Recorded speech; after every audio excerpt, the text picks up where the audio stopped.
Tales to Terrify.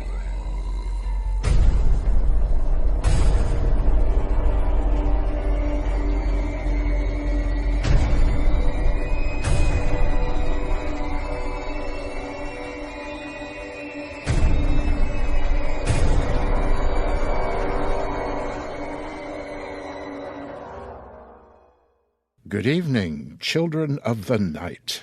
Welcome to the Nook, to Tales to Terrify. See, I told you last week. You survived it, the week. It went quickly, and here we are, all together again.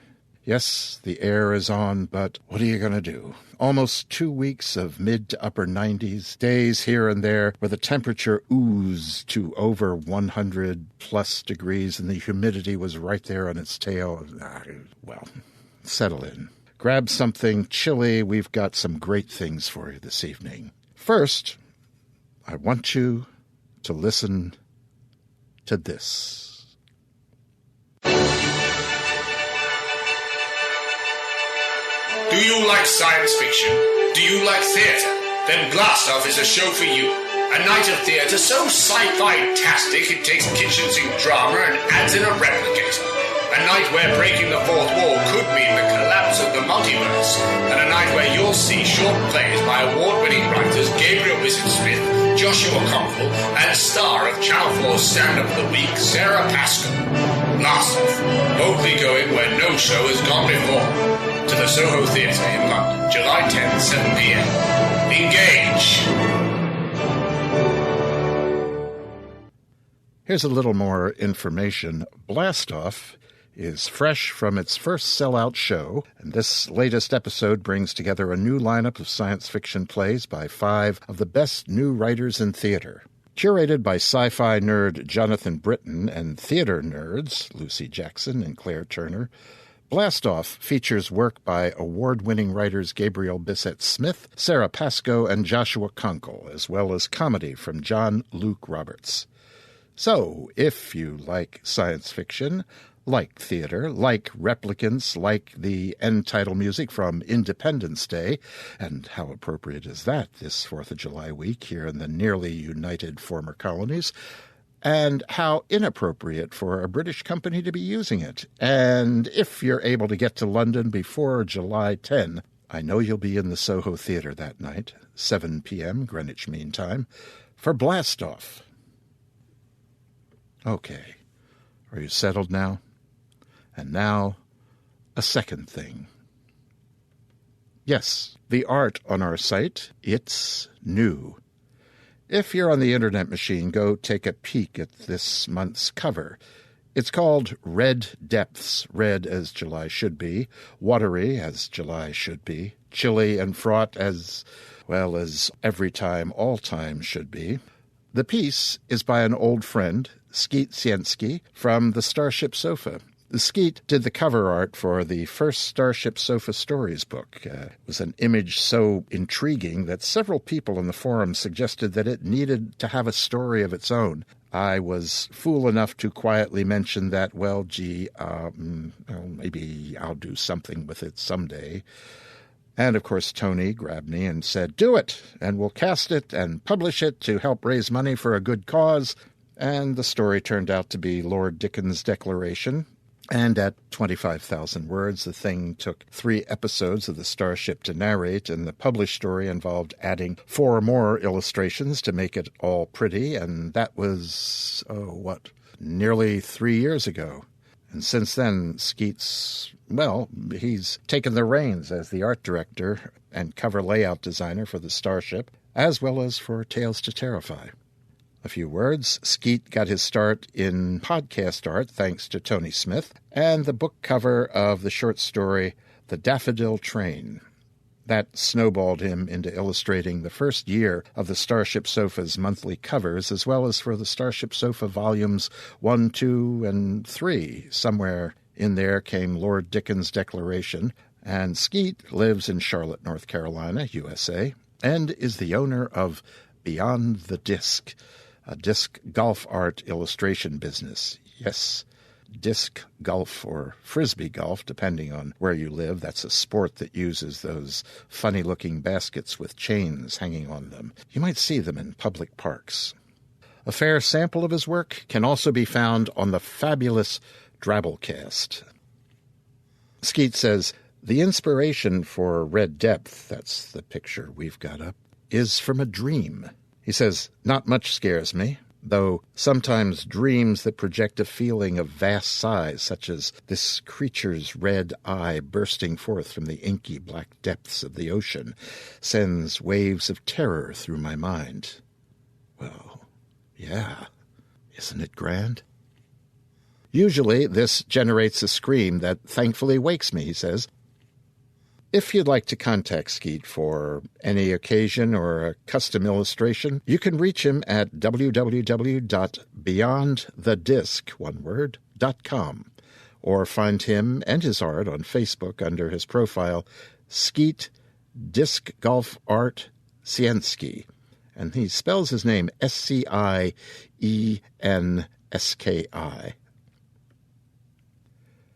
We have tonight a special treat. Yeah, okay, you're right. Everything here in the Nook is a special treat, except when Mahler, the ink-black cat of the Nook, is suddenly there, snuggled up to you invisibly, and he opens his golden eyes, and you see him, and, well, you can imagine. But tonight, we'll present our first ever 10 terrifying minutes. This week we'll present a fragment from Drake Vaughn's novel, The Zombie Generation, from Dead Orb Press. We'll have more about that in the end of the evening. Our main fiction tonight is from Stephen Volk. Stephen Volk's first collection of short stories, Dark Corners, appeared in 2006, and more recently his novella Varadodger earned him a nomination for both a Shirley Jackson Award and a British Fantasy Award. We'll have more information and some news about him later. He can be reached at www.stephenvolk.net. That's STEPHENVOLK.net. Here is Stephen Volk's After the Ape. It was difficult for her to function with any kind of normality. Not when her lover was lying below, crisscrossed by ropes like Gulliver, people hacking out the insides of his body like whalers from Nantucket. She'd taken to having her first cigarette while still horizontal, sucking in her already sunken cheeks, drifting into the penumbra of being fully awake. The morning newspaper was always lying outside her door, but she didn't read it anymore. Always full of stuff she didn't want to hear. Stuff that made her feel angry and sickened. Him. Herself. The lies. The legend. The jungle. What did they know about the jungle? They hadn't been there. None of them had. In time, the salty soreness of her tears compelled her to sit up in the cold of the hotel room, icy shoulders trembling, tiny arms frozen and white. Doll eyes stared from the mirror. She hadn't set foot outside it for how many days now? How many weeks? She didn't care. The room was safe. She was untouchable there, alone with her menagerie of thoughts and memories. Sometimes she wondered if she left, or was made to leave, those thoughts and memories might remain, like ghosts, her misbegotten soul haunting the building, while her physical body was wheeled away on a gurney, nothing left of her but a soft-focus studio publicity shot and an obit in Variety. Somehow she knew how the headline would go. What did they know? They knew shit.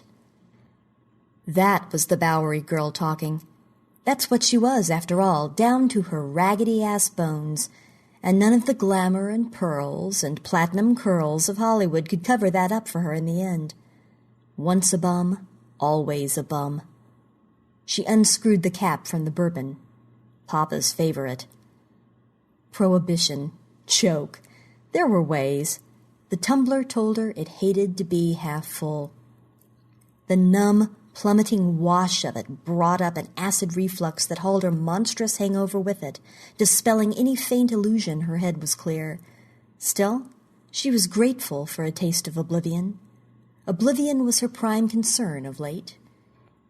Any other concern, eating, sleeping, dressing, fell poor second.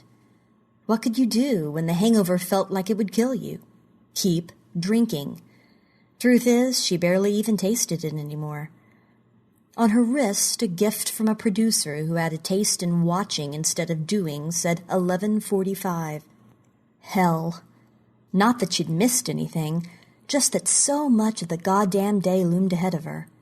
These days she despised being awake, because being awake meant thinking, and thinking meant remembering. Twig fingers tweaked at the drapes. She knew sunlight was going to be painful on skeleton skin, but managed to let a gap of a few inches illuminate the scrunched-up sheets, the full ashtrays, the dirty glasses, the scattered shoes, the half-hung clothes, the latest Paris fashion fur coat strewn on the floor, where it would lie forever if she had her way. Fur. Those insensitive bastards at the studio. Fur. Last time she listened to the radio, it was saying that they were giving tours of him now, taking folks on tours inside him now. She pictured his chest cavity lit by strings of lamps like Jewel Cave in Custer, South Dakota. She remembered visiting as a frightened, inexpressive, barefoot child. She knew they'd take out her insides, too, if they could. The birds of prey of the Herald and Times, the graveyard worms and rats in raincoats with underwoods where their morals should be. The story. It was all about getting the story. And the story was her. And sometimes in the darkness of night and nicotine with the shakes and spiders, giant, huge, it was oh so appealing sometimes to say, "Here I am, you sons of bitches, do with me what you will. Here I am, chained, naked, shrieking, and then it'll be over and I'll have peace." But this wasn't just about her. It was about the special thing that she and her lover had found and lost in a heartbeat, a great heartbeat like a jungle drum, and it was that they wanted to stamp all over with their dirty thoughts and bad jokes and fabrications, and she wouldn't let them. It was too precious, too rare, too wonderful, too strange, too romantic, too scary. She wouldn't let them abuse it, and she wouldn't let them have it to do with as they pleased. It belonged to her. It was all she had left. That and the feeling as she slumbered that once again her lover's giant fingers were closing warmly around her body, and she was safe again. It was the one thing, the giant thing they could never, ever destroy. Not with airplanes, not with anything. She heard the beeping of taxicabs from the street far below. The traffic was moving. The traffic always moved. She wanted to open the window, but she daren't. The streets of Manhattan still ran sweet with blood, the oceanic stench of decay. A graveyard upended, said the radio, hung heavy in the air, and even as the lumberjacks and slaughtermen changed shifts day in, day out, nothing could be done to diminish it. It was a brave tourist indeed among the throng of sightseers from every state in the Union who wouldn't hold their nose or cover their lower face with a handkerchief when viewing the colossal remains, this wonder of the world, this hairy behemoth, this Goliath slain by David. Goosebumps rose on her arms. She picked up her dressing gown embossed with the hotel's elaborate crest and wrapped it around her shoulders. It gave her the warmth of a surrogate embrace. The bourbon, telling her, "Don't be shy," gave her another. It didn't improve on the first, instead made her feel sour and queasy, mingling with the disquiet she felt in her nerves, and far from acting as an anesthetic as she prayed, made her even more anxious with the hermetic silence of the room. Not suddenly, but with conviction, she realized the very real possibility that she'd go mad here, and be carted to the nuthatch, or end up howling at the wallpaper, or running out into Fifth Avenue half naked like Mrs. Pardigan, who lost her brain and took to going shopping on icy winter nights wearing nothing but her undies, and would be chauffeured home by Raleigh Absalom, the local deputy, with admirably sanguine regularity. That was in Marshall, Nebraska, where she grew up, cold and unhappy, raised under the jurisdiction of her Aunt Jelly after Ma's last illness. She wished she'd seen her mother before she died.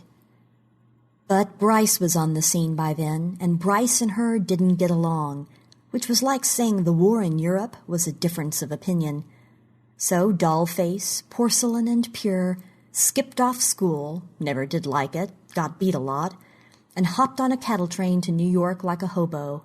But her ma was already in the ground, and Bryce was damned if he'd pay the return fare, so she earned that singing on street corners and in various other manners, with a pair of goodish legs and a singing voice that got her by. It was a tough climb, and mostly she counted herself lucky if she made it to the soup kitchen every day. Hoofer, chorus girl, arm candy for a rich guy, good time Annie for the distracted and misunderstood. Wasn't too choosy, couldn't afford to be. When you slept on a doorstep in the pouring rain, you didn't ask to see a resume. If the collar was clean, or if there was a collar, the feller was plenty good enough for you. For a night, anyhow, especially if he was paying for a bed. They started saying she should be in movies, and she heard that so many times it turned out to be true. She was good at acting. Every day of her goddamn life. Tired of her own prehistory, she sat on the side of the bed and rang down for room service. The hotel operator's voice was chirpy and infantile, making her wonder if the girl was retarded. Nobody could be that happy, unless maybe she was on the bourbon too. She had a difficult time with the words, so she stayed monosyllabic. Ham, bread, eggs. The girl repeated back her order, making it sound much more coherent, and said it would be 25 minutes. "Is there anything else I can help you with, ma'am?" The actress spooled through a list of requests in her mind. A life, happiness, but said, "No, just that." Hung up, thinking, did she know? Of course she knew. They all did, probably snickering up her sleeve right now, calling her boyfriend, eager with the gossip. "Guess who we've got staying? No, guess!" The idea of food made her think of the slabs of meat being shorn off her lover's corpse, the two-man saws at work under the same hefty spotlights the studio wheeled out for the big night at that Broadway theater when he was shown to the public for the very first time, before all hell broke loose. She thought of the massive steaks being packed in ice trucks and sent to the deprived, the poor, the needy. There were placards out there saying it was near as God cannibalism, but the hungry didn't care. The homeless didn't debate. The jobless didn't grumble. Her lover had died and his flesh was being used to feed the poor. There was something desperately Christian in that, but wholly blasphemous at the same time. When it came, the knuckle rap on the door was brisk, snapping her blank stare. Another glass since the phone call, pointless but effortless. She tucked her breasts inside her robe and tightened the belt with a tug. By the time she opened the door, her fringe had drooped over one eye, her belt had loosened, and her left tit was about to poke out and say howdy if she hadn't rescued it. Focusing before her stood a kid with short blonde hair, his ears razored islands on the side of his head, standing to attention like a Marine. He wore the white jacket with the horizontal epaulets that was the hotel staff uniform, and first impression was the whole guy seemed as starched as it was. Black slacks straight as ramrods, black polished shoes at 6:30, the whole package making her feel even more sluttish and trashy. "Come in." The clockwork soldier entered with the tray. "Where would you like, please?" She waved indiscriminately. "Anywhere." "Very good, ma'am." Clipped. She tried to pinpoint his accent. European for sure. Hungarian? She should be able to tell. Plenty of those at the studios. Fleeing the old country. Fleeing their wives, too, mostly. Now he was running out of ideas, she could tell. Anywhere you can find a space. He balanced it on a footstool at the bottom of the bed, uncertainly, and wiped his hands on his behind as he backed away. She located her purse and spilled out some coins, picked up a few with her thumb and forefinger and dangled them towards him until he held out his palm. He nodded his thanks for the tip, and, swear to God, a click of the heels went with it. In the mirror, she'd seen his eyes on the bottle of ruin. As his hand touched the door handle, she said, "Can I interest you in an illicit beverage by any chance?" The kid turned back, painfully polite and not a little nervous. "Thank you, but I do not drink." Eyes anywhere but on her. "You mean you don't, or you won't?" His cheeks flushed a little red, which she thought was sweet and a curse, a display of his unworldliness which must be a burden to carry into adulthood, poor sap, a kind of affliction. "Come on, live a little. You're a long time dead. You don't get any prize in the hereafter for being stone-cold sober, not according to the churches I go to." "I'm sorry, I should explain. The hotel, yes? I will be in a lot of trouble. In USA, this is against the law." "No kidding? What law? The law of the jungle?" "I'm sorry, these are the rules." "Oh, get the lead pipe out of your ass and enjoy yourself, kid. What's the worst that can happen? Nobody'll know. I won't tell, promise." She put on a Shirley Temple voice. "Cross my heart and hope to die."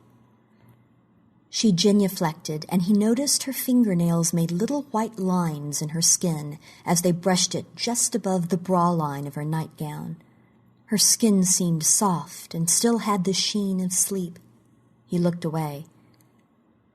Turning from him, she filled her glass, then turned back to him and drank from it as if demonstrating the procedure. He looked at the coins in his hand and put them deep in the pocket of his slacks and didn't leave. She thought he was holding his breath, and maybe he was. She sat on the unmade bed and crossed her legs, positioning the glass on her knee.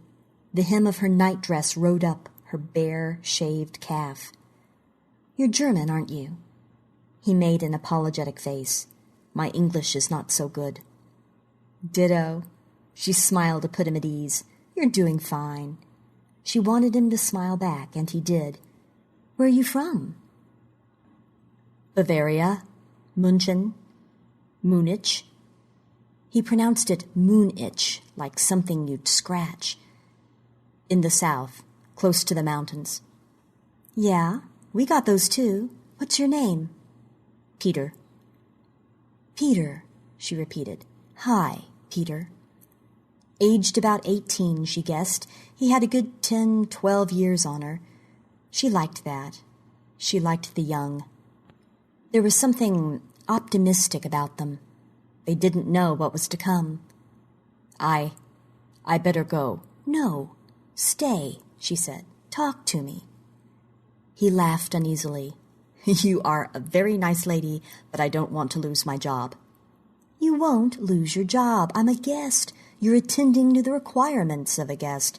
You won't lose your job. Sit down. Relax. Oh, please, fucking relax, Peter." Her language shocked him.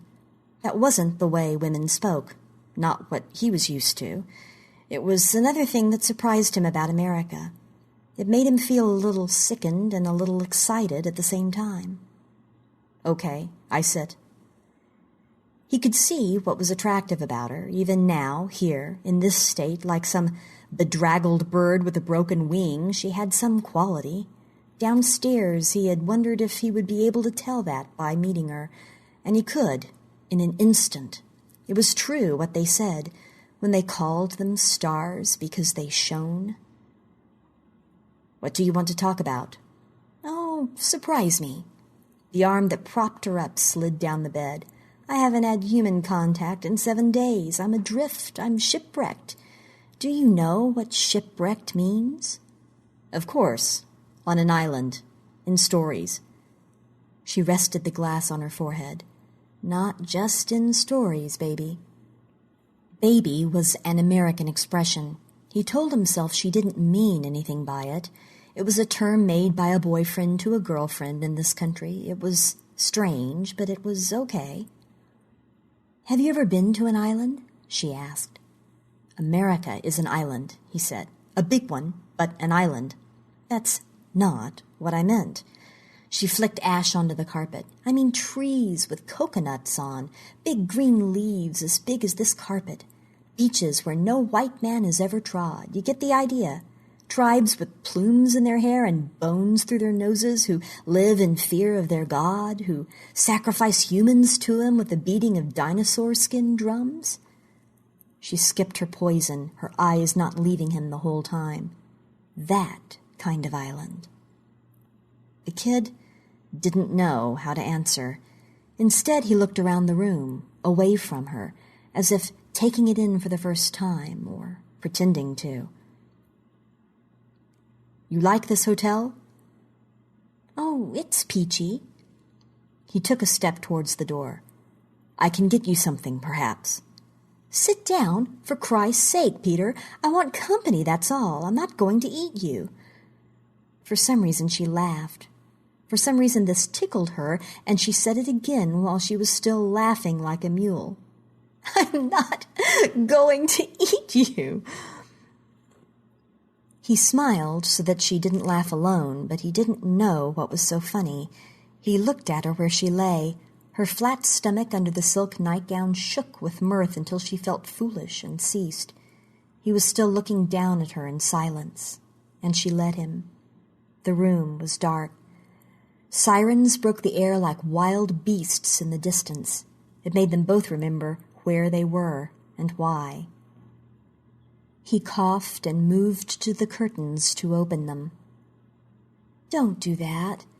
People can see in. I don't want them to see in. Talk to me." She bent her elbow to prop up her head, moved the glass to rest on the pinnacle of her hip bone. "Talk to me." "What do you want me to say?" She cocked her head to where the light was trying to get in. "Tell me what's happening outside." "Outside?" She took a mouthful of liquor and swallowed. "What's happening to my lover?" She blinked her eyes once, dreamily. He wasn't sure if it was the drink. She looked very sad and alone. He couldn't remember ever seeing someone looking so sad and alone. Her eyes hid back in their sockets like his grandmother's eyes. "Tell me the truth. I can take it." Her breasts were tiny like a girl's, and the space created by the fall of the nightgown was too big for them. Afraid to go closer, touch her, break her, he leaned back against the wall as if he pressed hard enough, he might escape. But did he want to escape?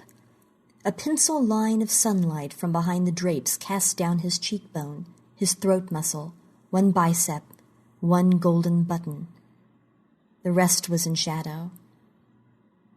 "The traffic is flowing again," he began tentatively. "People are returning to work. President Franklin D. Roosevelt said in a speech yesterday that this great city might be bloodied, but was most certainly unbowed." He raised a fist, but she didn't look at him, and he wasn't sure she was listening as he spoke, but he spoke anyway, as he'd been bidden, hiding the fist again self-consciously behind his back. "They are writing names on the walls of buildings, the relatives, parents, husbands, wives, writing the names of their loved ones, the ones who died in the slaughter." He saw her flinch a little at the word and kept his voice low. "There were many, I think, over 70 on the subway train alone. Many, they say in the bulletins, are missing. Still, what are the words? Unaccounted for. The parents and wives and sons sleep on the streets now, asking anybody passing for information, for hope, I guess, or peace when the bodies are found. It is a funny word, peace." For a moment he was lost for something to add. He looked at her face as if it might offer him a hint, but it didn't. The rubble from the destroyed buildings has not all been removed. The trucks come and go through the night, but they are hills that do not seem to get smaller. It is a huge job, of course. The public services work like crazy around the clock to make stable the buildings they think might collapse and cause more destruction. Oh, and dust, yes, dust still hangs in the air out there. It doesn't go away. It clings to your clothes. You go outside in a black suit, and in 5 minutes it is white. Even funerals look like they have been sprinkled with icing sugar. Figures from a candy shop. It's not right. He shook his head. When she looked up, his jaw was set. Meanwhile, the giant, he pays the price. The authorities, they are cutting and peeling off the skin from his arms in long strips and rolling it up like carpet, taking it away to turn into leather, so the rumor goes, for use as upholstering in government limousines. I don't know if you should believe the rumors. He wished that a little more light would fall on her, but it didn't. There is a beggar, he said, filling the silence. A bearded old Ashkenazer who sells souvenirs outside Macy's. You know the wind-up monkeys who play clish, clish. Not knowing the word in English, he mimed clapping his hands. The toys? He nodded. He has taken the clish, clish off them, so they look like little replicas of the monster opening and closing his arms. But if you look closely, you can see the little holes in the middle of their hands. I talked to him about the attack. He just shook his head and said it's biblical. It's biblical, he kept saying. A memory returned to him, and he recounted it quickly and with enthusiasm.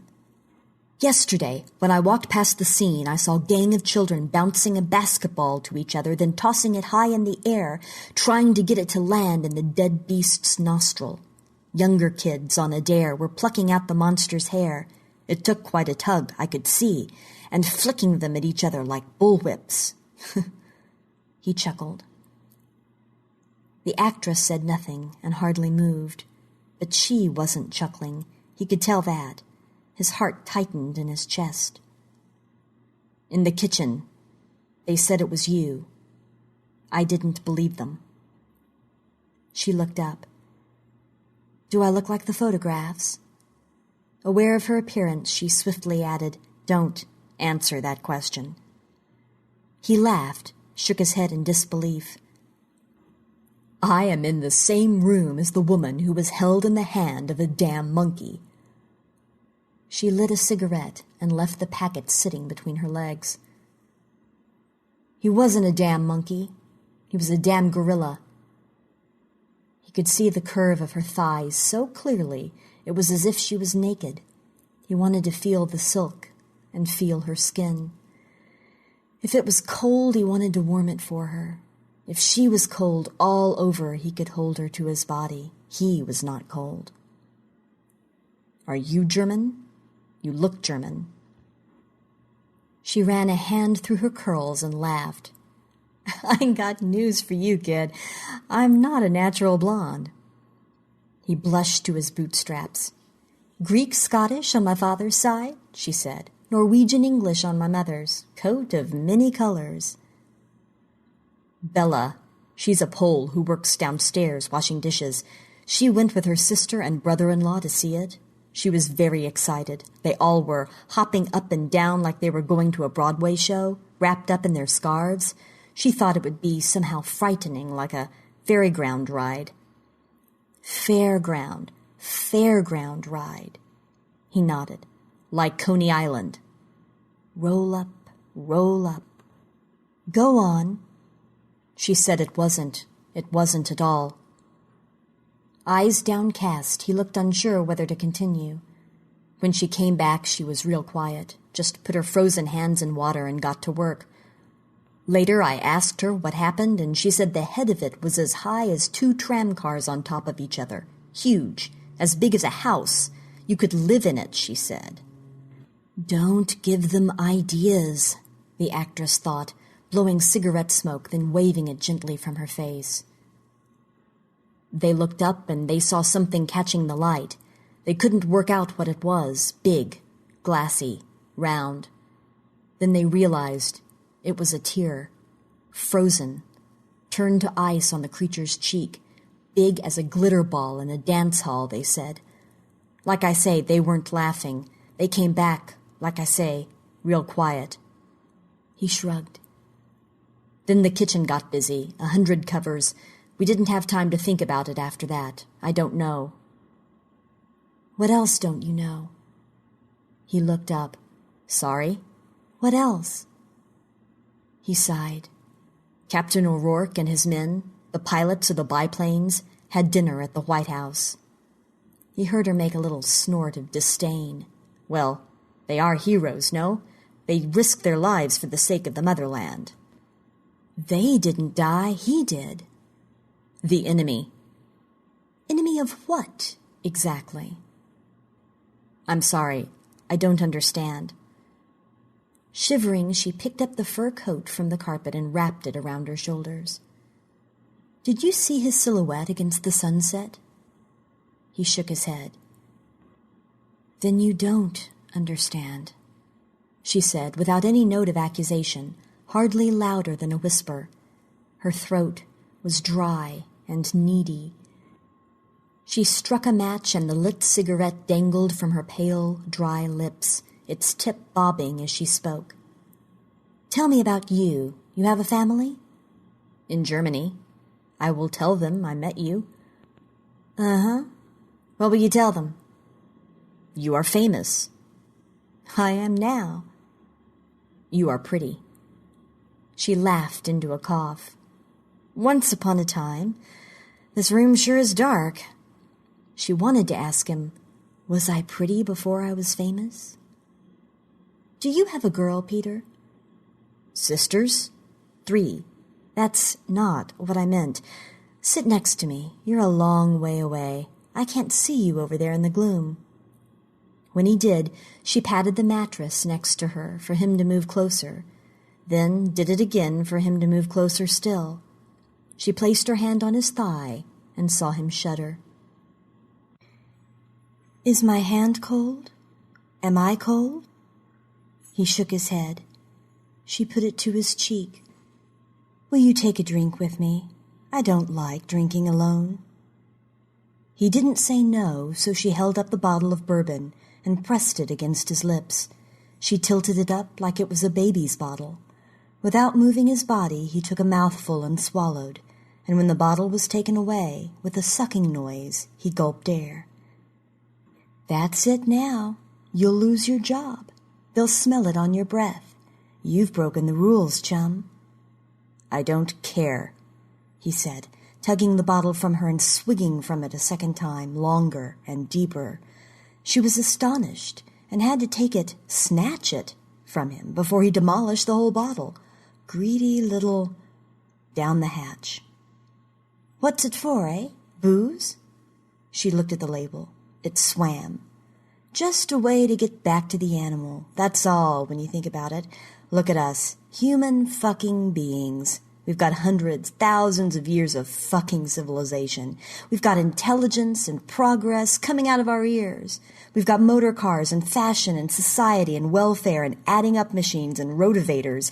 And what do we need? When a man and a woman get together, we need something to evaporate all that, to get us back to the jungle, to wipe out history, to tear up books and wisdom, shed William Shakespeare, Homer, Jesus Christ, and Henry Ford, Abraham Lincoln, Greta Garbo, Thomas Edison, to be what we were, are, animals. She rose to unsteady feet in the middle of the swamp of sheets and pillows. What's a bed if it's not an island in the room? The island where we return to the past, the scary past, the exciting past, where we live or die on our instinct, on the blood pumping in our veins, not the whim of some bank manager or casting agent. We're at the mercy of the beasts that can eat us or save us or take us or raise us up to the the heavens. The bed undulated under her. He laughed. Lady, you drink too much. And you don't drink enough. You better catch up. I'm way ahead of you. You'll fall. I won't. She did. On her back, legs up from under her, landed flat, breathless next to him, her hair dancing as the bed springs whined like an orchestra tuning up. He leaned over and plucked each strand of hair from her face individually, an archaeologist carefully revealing a piece of precious treasure. The kid said, "I am not an animal." She smiled up at him. "I was kinda hoping you were." Her upside-down eyes glinted. He placed his hand on her belly and let the warmth spread out from him into her body. She didn't move, kept staring at the ceiling. She'd had plenty of men touch her before, boy and how. Hawk Sinnard, who took her to the creek and read to her from the book of Genesis and told her if she held it a while, it would get bigger, and guess what? It did. 3 guys from Winslow who told her how come babies got cooked up and illustrated, one of them with a horde of pimples on his neck jumping out at her like frogs. The sweat and beer breath of a married guy named Ivan Ives. He quoted from the Bible, too, as he hitched up his 44-inch pants, as if to convince himself of the fact. Grass stains on your summer dress, carpet burns and hickeys. Such a catalog. The infections and insertions, all kinds, all ways, pleading, threatening, all wanting it, then wanting you gone just as fast. Life as a receptacle. That's the way you know it's going to be. Learn pretty fast in this world. She thought, that wasn't love. Not the love he gave me. How could you compare? He who owned all he surveyed, who knew no other of his kind, who stood alone, Lord of creation as far as the eye could see, he saved me from monsters, took me in his hairy hand and wouldn't let go, wouldn't let the demons get me, even when they buzzed him and struck him with their beaks and claws and drew blood.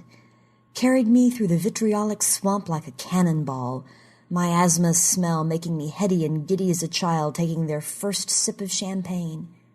He never let me fall. Held me up to his face, that big, dark wall, carnage breath wrapping me like a gift, eyes black tunnels with a freight train coming, swatted a pterodactyl, picked my clothes off one by one, peeled me like a grape, examined me under the Hollywood chiffon naked and white to see me as I really was, rolled me to and fro so he could look me over back and front, blew at my hair, gazed at me on wonder, took me to his home in the clouds. And it wasn't about sex for once, because sex was impossible, and that made her so safe. And so happy then, in a lost world, far away, but found. She reached down to the kid's hand and held it to stop it moving. She said, I was dreaming of him when his hand came through the window of my apartment. Shards of glass rained down over my bed, and he hauled me out into the night sky. I thought I was still dreaming, because I was floating. I could hear the wailing traffic 1,000,000 miles below, and the police cars whining, and the thunder of his growl getting louder in his chest as he climbed and climbed. She stopped. Do you want to hear this? He didn't say anything. He didn't move, epaulets hunched over her. She said, I can still smell his hand, like a big black leather couch, the smell of a hothouse, of the Bronx Zoo, of a Mississippi swamp, of alligator gumbo, of nuts and palm trees and oil and dates and the blood of unsuspecting prey. And if I close my eyes, I can see my own reflection right now, frightened and amazed, pinned there in his big brown eyes. Her own unblinking eyes became baubles of tears, lost again. From the lost hand to lost love, her perilous journey, and now ashore where the rivers were brake lights and the cliffs were Wall Street, and the toucan calls were extra, extra. He was a wonderful thing. He was a god, she said. I couldn't escape then, and I can't escape now, because he died for me. I know he did. He placed me down in a place of safety so that I wouldn't get killed when they came in that last figure of 8. She shuddered and hugged the fur tighter around her. He knew what he was doing. He died for love. And nothing can ever be the same, because that day, when the stream of bullets from the airplanes tore into his skin, I died inside too. Her whole body wept. The kid touched her shoulder. She sat up briskly and unexpectedly and threw her arms around him and held him tight. At first he didn't know what to do with his hands, so he wrapped them around her. He could feel her ribs, her shoulder bones. He could feel her heart beating, like a frightened bird's you'd pick up in your hand, a damaged thing you'd want to save. The kid didn't want her to die. He wanted her to live. His fingers sank into her, shocking her. He held her by the shoulders and pressed his lips onto hers, into hers, forcing her head back sharply and mouth open and his mouth over it hard. Sucking the breath out of her, he twisted her and pushed her down onto her back on the bed. She was weak and frail, and it didn't take a fraction of his strength to overpower her. Was he overpowering her? No, because she wasn't resisting in the least. She simply lay there before him, her cage of a chest rising and falling quickly through the shimmering silk of the nightgown to catch her breath, eyes flickering like a doe deer brought down by a predator, startled, afraid, but the kind of fear, he thought, that meant excitement and desire and longing and lust and not stop, not no. If she meant no, she would say no. Sirens and car horns battled in the street a million miles below. He knelt across her, Colossus, or so he thought, men, taking her hand and putting it on his full erection coiled and pressing against the cloth of his slacks. She didn't like to take it away and hurt his feelings. Without a sound, he furiously unbuttoned his jacket from the bottom to the top. In the dark, the golden orbs popped and flew. She watched the vest come up off over his head and saw that his emaciated chest had hardly any hair on it. Saw the smoothness, the pinkness of him. All she could think was, he shone. Then his pants were down, and her nightdress slid up in almost the same moment as his weight dropped down on her. His back made a bridge, and he wriggled his hips till the tip of his thing breached her and went deep so fast she uttered a cry and dug her fingernails into his cold, doughy flesh. Not an expression of pleasure, but she'd learned that the male of the species liked this kind of thing. Her knees dropped aside. Memories tumbled on her in a barrage of the past, a wall crumbling on top of her she couldn't stop. He gripped her face and pushed it back into the sheets, smothering her with fingers and thumbs as she struggled to gulp air down her throat. She grunted and sobbed. Another requirement, thinking, why? What? How? And he was stabbing into her. A noble act, a heroic act, he thought. A redemption, a resurrection, yes. Jawohl. It was time she entered the world of the living again, and he was the man to do it. Do it. Do it. She would thank him. She would worship him. He'd be a god, and she'd be renewed and whole again and perfect and pretty and famous and fucked. And just as she was thinking, oh God, I wonder if it's possible to enjoy this and not the pounding sweat of it, the grunting bourbon breath of it, the slow numbing death of it, the disgust of it.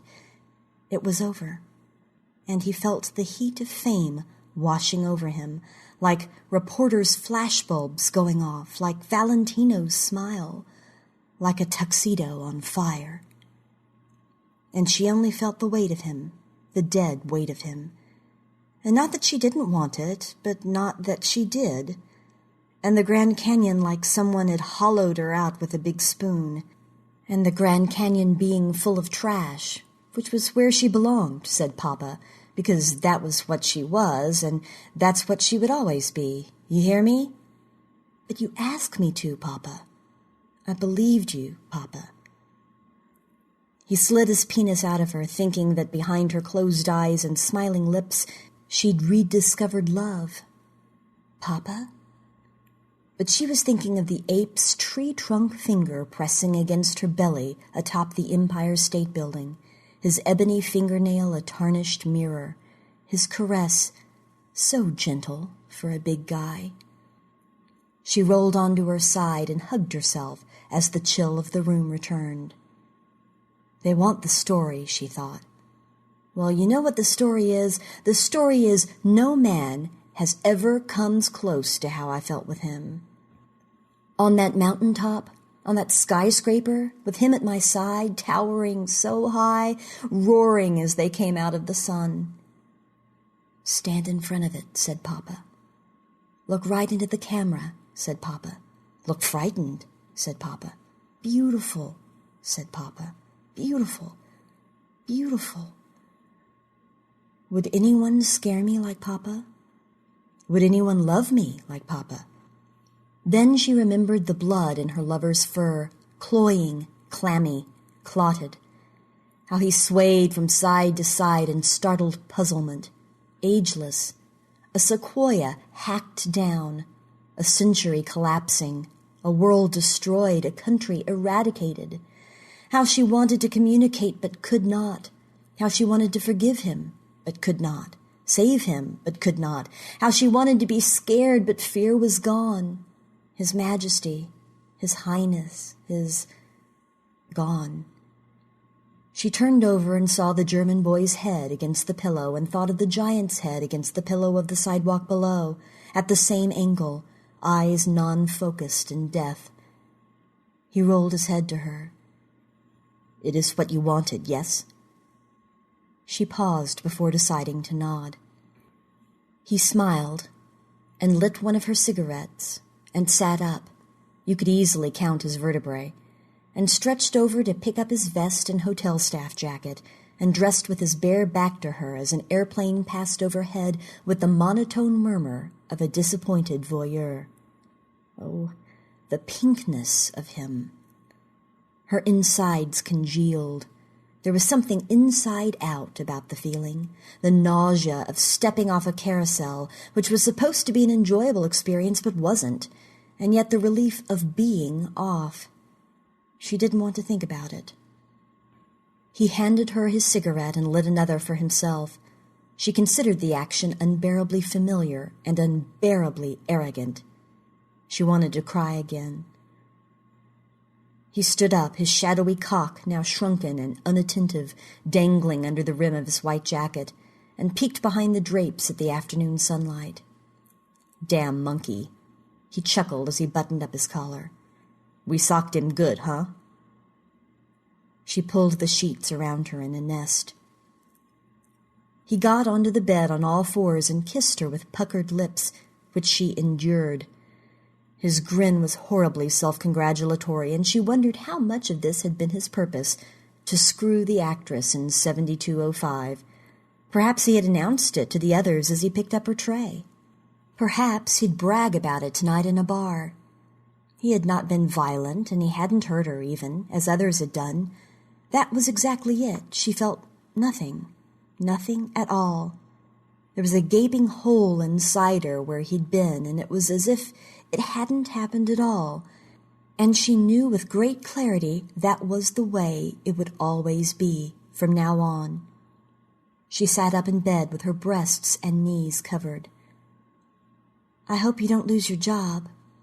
Screw my job, he said.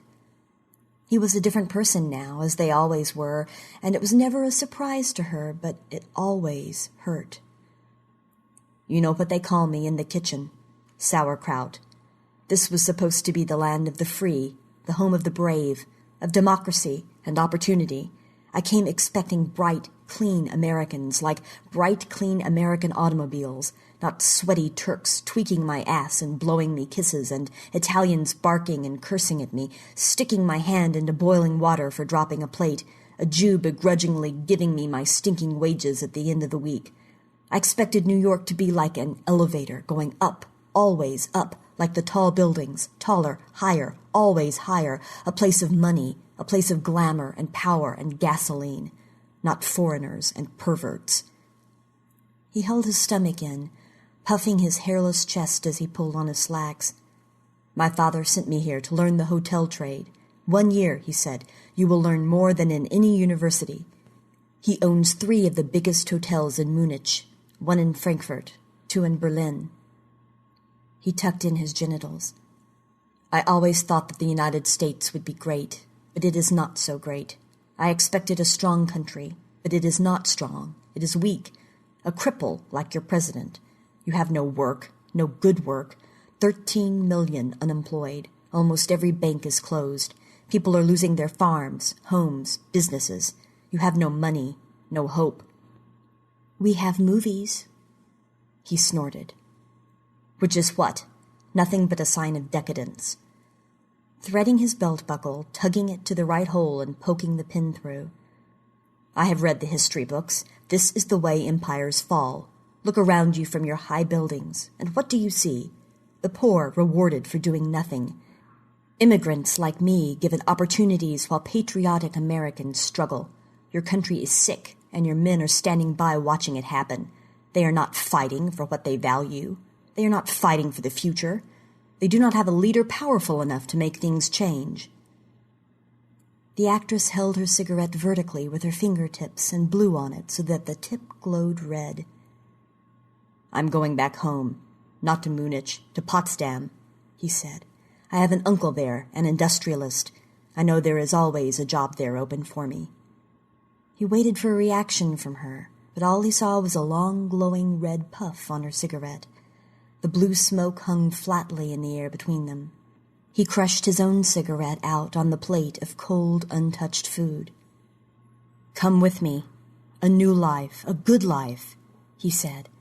America, it is a place for dreams, but for some dreams, you have to return to Germany. She said, I think there's a Potsdam up in St. Lawrence County.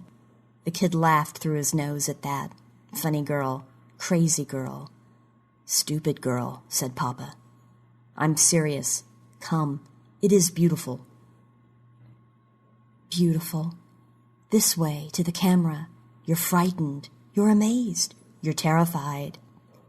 As the jungle drums began pounding in her heart, she imagined marrying this man. She could, so very easily. After all, he thought she was a star. He knew she was a star. You could see it in his eyes. He wanted that radiance of fame, of anecdote, of fable, to fall on him. He wanted to be larger than life, too. He wanted to have her on his arm, to show her off to bosses and officers and leaders, own her forever, and have her obey his orders. She could see herself making home with him in some little cuckoo clock house with deer buckheads on the wall, with parties hunting boar or gnawing chicken legs and swilling beer. Or a trophy wife in Los Angeles, she a star. The parts would come knocking, no jungle pictures.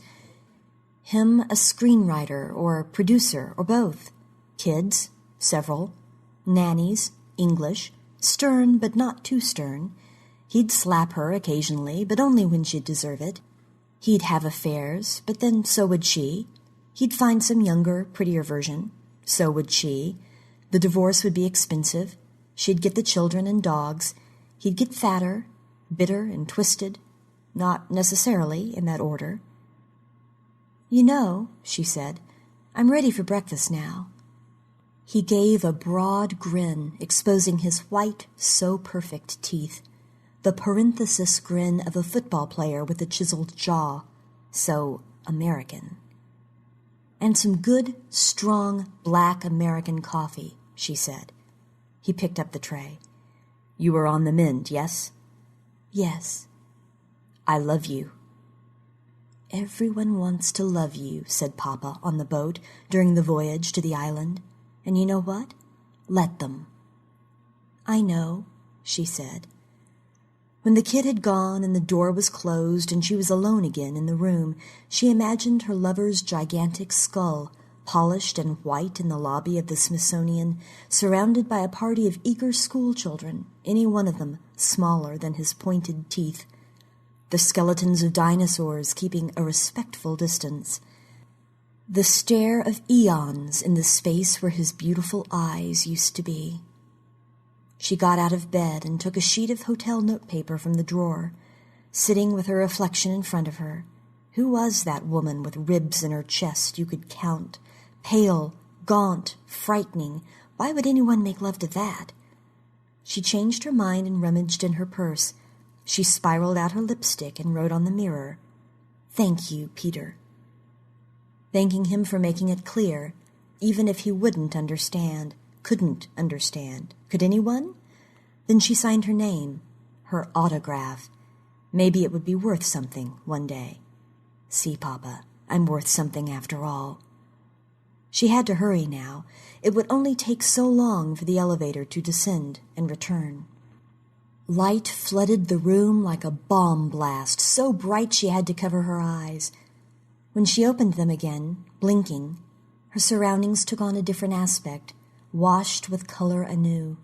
It seemed she was in a different hemisphere now, a different latitude, the world upended, transformed, and rare. And she felt no longer weak and fragile and worthless. She felt strong and excited and loved. The drapes fluttered like flags horizontal into the room. She shed the fur from her shoulders. It gathered behind her feet. She knelt, then stood. Bare feet, bare legs, goosebumps, white skin. The kid with the whitest skin in school, so poor she couldn't afford shoes. Silk dressing gown, silk. How she'd moved up in the world. Clinging, a goldy sheen over the dark nipples and black V of her gender, invisible. Looking down at Ants, the way he looked down, like her lover, she felt no fear. The unnatural blonde closed her eyes, doll eyes, drums in her chest, took one foot from the window ledge, then the other. As it had to be, falling like he fell. 70 floors, 60, 50. Then the numbers floated away, irrelevant, like everything else. Wind raked through her frizzled hair, an ice-blonde blur as she dropped, pinioned by her plummeting. All her senses peeled away to reveal a peculiar kind of freedom, a strange kind of pleasure, that life would not be there to torment her very much longer, and that was fine. That was okay. A euphoric surge enraptured her. Thank God for that. And she prepared to enjoy her last few seconds on this earth, unencumbered by the future. And all she could think of was the smallness of it all, and the air rushing past, and that his mighty hand might catch her even now, and his mighty roar might yet echo in the canyon of the skyscrapers with the mighty beating of his chest, and he would save her, and they would be together on the mountaintop, because it wasn't like the papers said. Oh no, it wasn't beauty killed the beast. It was Romeo and Juliet. Of course it was. And that was how all great love stories ended, didn't they? Like this. What is the ape to man? A laughingstock or a painful embarrassment, and man shall be just that for the Superman, a laughingstock or a painful embarrassment. Once you were apes, and even now, too, man is more ape than any ape. Behold, I teach you the Superman. The Superman is the meaning of the earth. Let your will say, the Superman shall be the meaning of the earth. Nietzsche, thus spoke Zarathustra.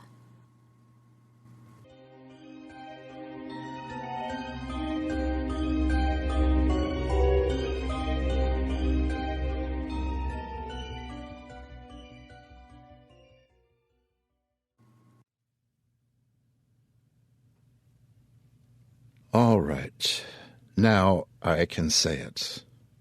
This story references possibly my favorite film of all time. I think I fell in love with Ann Darrow when I was about 6. This was after my parents took me to see a film in a tiny theater in a very small town in the East. The film was already a classic back in 1948 or whenever this was. It was about then. And it turned me into a fan forever of dinosaurs and giant beasts and terrifying heights. Thank you, Stephen, for writing this, and thank you for demonstrating the fact that horror doesn't end when the monster goes away. We bring our own darkness to our meeting with the creatures of the jungle dark. And by the way, yes, this is that Stephen Volk. The Stephen Volk who created and wrote the paranormal series Afterlife and the BBC TV Orson Wellesian Halloween hoax Ghost Life. Mr. Volk's latest feature film, The Awakening, will open in the U.S. in September. It stars Dominic West, Rebecca Hall, and Imelda Staunton. He co-wrote The Awakening with director Nick Murphy. He also did the screenplay for Gothic, one of Ken Russell's spooky... Ken Russell. And The Guardian, directed by William Friedkin. He's also written standalone scripts for Channel 4's Shockers and the BBC One's Ghosts, and won a British Academy Award for his short film The Deadness of Dad. I chuckled when I mentioned Ken Russell back there. Ken Russell was a director of so many films that affected me so oddly when I first moved to England back in the mid-60s or so.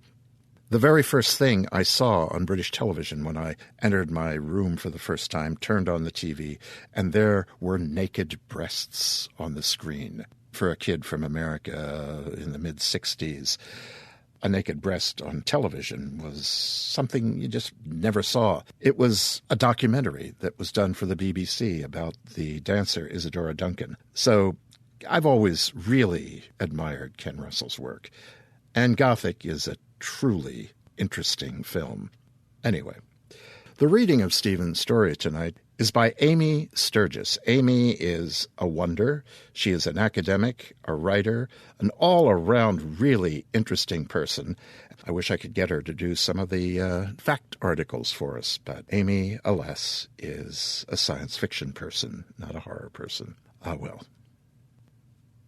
Coming up now will be 10 Minutes of Zombie Joy. It's from the novel The Zombie Generation by Drake Vaughn. The Zombie Generation by Drake Vaughn, Chapter 1. It had to be a fake, a ruse, a trap. Werner's first thought was to distrust everything, especially now that the figs had grown so vivid. That's what he called them, figs, short for figments. Sounded more pleasant that way. Reminded him of those dried, sugary fruits. Not that he tasted fruit in some time, and his figs were anything but sweet, chewy concoctions, more like old, soggy fries, appearing delicious until the rancid taste sliced across the tongue. This hallucination was no different. He snapped his eyes shut. Sometimes that did the trick. Just one long pause from reality, giving his head time to reboot. He found it worked best if he concentrated on something else, like standing on the beach at sunset or the sensation of eating a hot slice of pizza. But thinking about that stuff only made it worse. There were no more pizzas. Beaches were situated in the heart of the Deadlands, and forget about standing outside while the sun still crackled its rays. Perhaps that's why he didn't mind the figs. At least they added some color to the bleakness. And this one was brilliant. Evil in its hopeful charm, but brilliant nevertheless. He doubted the bugger he spotted downstairs would feel the same. Thank goodness the beast was sound asleep. A single glimpse of this would whirl it into a frenzy. Of course, the point would be moot if what he saw spread before him were only a fig. But considering its rarity and value, Warner had to assume otherwise. He opened his eyes. It remained. Damn. He peered left. Nothing. Then right. Again nothing. Nothing except it, shining radiantly from the center of the table. Right out in the open. His cure. It defied all logic. Yet there it was, clear as day. Well, clear as anything could be inside this unlit panic room. Warner flipped his night vision goggles. He had to witness this with his own eyes. Reaching into his left side holster, he yanked out the Maglite flashlight. Its bulky mass weighed deep in his hand. He felt oddly unbalanced with the Glock 9mm still tucked away on the other side. He used that much more often than the cumbersome black flashlight. Warner froze. There was movement in the shadows to his left. Peering into the darkness, he saw it again. A brief whoosh as something fluttered across the wall. Why hadn't he spotted it with the goggles? Certainly the panic room wasn't large enough to hide one of the buggers. Yet right before him, he spotted a pair of gleaming orange eyes. He shot the flashlight towards them. The light splashed across the wall. Nothing, just the glossy surface of an electrical panel. 2 red buttons poked from its side. Hardly eyes by any extent of the imagination. Only a fig, he told himself, waving the light across the room. Just another one of his crazy hallucinations. He wanted to feel relieved. Instead, he felt quite the opposite. Turning around, he slammed the panic room door with a sharp clank. It was louder than he'd hoped, especially with the bugger sleeping downstairs. He cursed himself for taking such a chance, although Warner didn't consider it a full day until he chided himself at least a half-dozen times. Listening for any sounds coming from below, he gripped the Glock, but didn't remove it from the holster bed. It was a rarity for him to use it. Usually he just waved the gun around like some sort of magic wand, pretending to ward off evil spirits. There were numerous other and far less drastic ways to deal with the buggers. They were like any other animal, easily distracted, and only dangerous when cornered. At least when they were alone. Swarming was something else altogether, and nothing got those suckers to swarm faster than a gunshot, or any loud noise for that matter.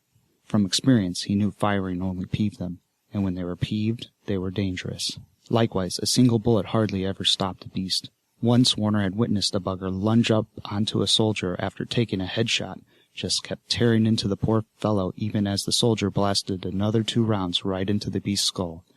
Not that buggers have much use for their own brains, probably the reason they adored chewing on those of others.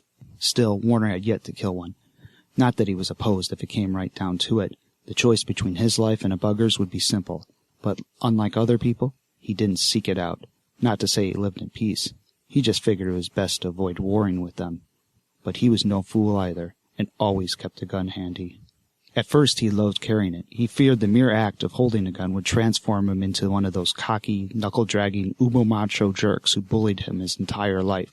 That was the excuse he'd given, but it was nonsense. Really, he'd just been afraid of shooting himself. When it came right down to it, Warner was pretty clumsy. Before the outbreak, he'd known next to nothing about firearms. His father, a card-carrying blue-collar sheet metal worker, had felt it best to shield him. Told Warner that there were already too many battles in life, and it was stupid to needlessly bring on more. Just surviving was an accomplishment in itself. But again, this was the same man who constantly bullied Warner and his mother, always under the swift threat of his fist. His father was hardly the one in need of self-protection, and he was always keen on saying that if there was a real war, not one of these silly adventures empire building, that's what he called them, he'd be the first to arm up, although, when it did come, Warner failed to spot him anywhere. Not that he wouldn't have minded the company. So when he realized he needed a gun, he settled on a Glock, mostly since he recognized the name, and it sounded cool and powerful. 2 things Warner definitely wasn't. Plus, unlike the others, it lacked the huge recoil that jerked his hand around like a puppet. The Glock was easy to aim, precise, and lightweight, and although he would never admit it, its small size fit snugly into Warner's stumpy hand. And for the first month he'd worn it, he'd walked around leaning to his left. That way, if it did unintentionally fire, he'd remained unscathed. This inane waddling soon became tedious, and after tripping and almost breaking his ankle, he'd finally given up. Of course, the gun never discharged. Not even the time when he'd lunged off that convenience store roof. And now, after all these long months, Warner could compete in the Olympics and forget he was wearing it. The gun, like every abominable thing in this world, had become part of him. Digging its roots so deep, he'd forgotten anything else had once grown there. After hearing nothing else emanating from downstairs, his hand dropped from the holster. There'd be no way he could miss hearing a beast of that size. Hell, the thing was so obese Warner doubted it could even stand up. Forget climbing to the 2nd floor. Many buggers got bad in that way. The roads were peppered with them. Flopped across the ground, they just lay there, too fat to even roll over. It was sad and pathetic, but there was hardly a single thing about them that wasn't. Also, the bugger downstairs could just be a fig. He'd only seen one, and beasts were like cockroaches, almost never alone. Spotting a solitary bugger in the wild was as rare as a day without figs. However, when it came to the beast, Warner didn't take chances. To assume anything about a creature who could cleave through your skull like a banana peel would be the height of stupidity. Although no Mensa member, Warner was quite attached to his own brains. And if there was one thing in the world buggers enjoyed more than brains, it was the thing resting on the table right in front of him. The bottle's presence was confounding. It'd be similar to discovering that radio was playing, or that the internet was loading again. Hell, spotting a cow grazing in an open field would have given him less of a shock. Some things were just gone, and this was supposed to be one of them. Impossible. Of course, if it wasn't a fig, it was likely a trap. Warner knew plenty about bugger traps. At one time, the entire front yard of the safe house had been blanketed with them. Most were simple works bombs of Drano and tinfoil inserted into 2-liter bottles. Adoring anything shiny, the buggers couldn't help from yanking them from the ground, especially when they sparkled in the bright daytime sun. And as soon as the contents bubbled together, kapow! These homemade bombs weren't fatal, but they did provide one hell of a punch, just enough to spook the beast and drive them away for a moment. But they always returned in greater numbers, which is why he had eventually abandoned them. Not that he desired a stronger bomb. He found killing usually only sparked more killing, especially when it came to the buggers. In pure numbers alone, that was a fight he couldn't win. Warner spun around. The muted sound was distant, similar to a neighbor slamming a door. It hadn't come from downstairs, but somewhere outside of the house. He waited for it to repeat, but when it didn't, he dismissed it as a fig. Wasn't the first time he'd imagined bumps in the night, and if it was a beast, he knew that there'd be more knocking. Once they started their pounding, they didn't stop until they either broke through or collapsed from exhaustion. He figured the fig had been sparked by the memory of those bombs. Sometimes it worked like that. He recalled that dreadful morning when a minor earthquake had set off all the bombs in an orchestral barrage. Christ, how they'd swarm afterwards, like a bugger D-Day up the hill, wave after wave of ravenous beasts galloping to investigate the noise. He still remembered the crunching march of their approaching footsteps. He'd given up on work bombs after that, but with the distractor up and running, the point was pretty much moot. And knowing how crazy they'd gone over those plastic bottles, he feared how the beast would react catching a single glimpse of this. Whoever had placed this liquor bottle inside the panic room couldn't have found a more glimmering lure, a fact which made Warner ever more wary. He couldn't just leave it, though. Not after everything he'd endured. Trap or not, it was his. He'd earned that much. Finders keepers.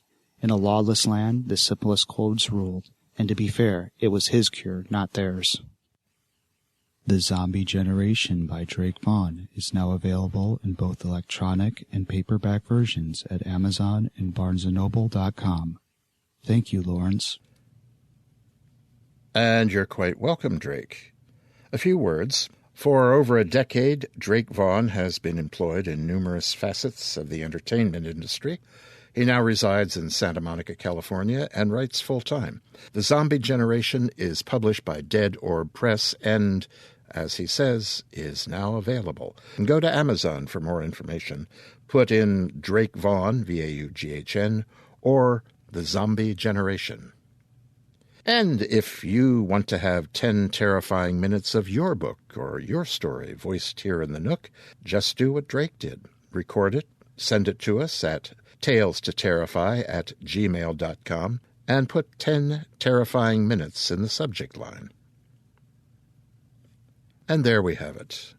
A few dollops of information, an ad, a story of depth and heart and sorrow and, yes, horror.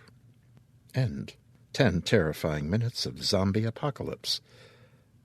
And that was our evening together. And now it's time for you to consider how you'll make it home on this jungle night. It's midnight. It's still 89 wet degrees out there. Here it's comfortable, of course. Mahler, the ink-black cat of the Nook, hasn't been seen lying on his back with his feet in the air all day, so we'll let you out. You'll swelter for a while. Why don't you take a cab tonight? You'll arrive home refreshed. You'll draw some cool liquid. You'll mop your brow. You'll stand in the dry, chill wash of the air conditioner. And you'll think about poor Ann Darrow. And tomorrow, you'll pull the film from the library, your library. The 1933 or 2005 versions, please, not the one from 76. Though that one does have that rather ecstatic moment where the ape washes her, Dwan, I think she's called in that one. He washes her in the waterfall and then blows her dry. Yeah, you'll watch it with new eyes. Of course, that will be after a night of sleep and naturally, pleasant dreams.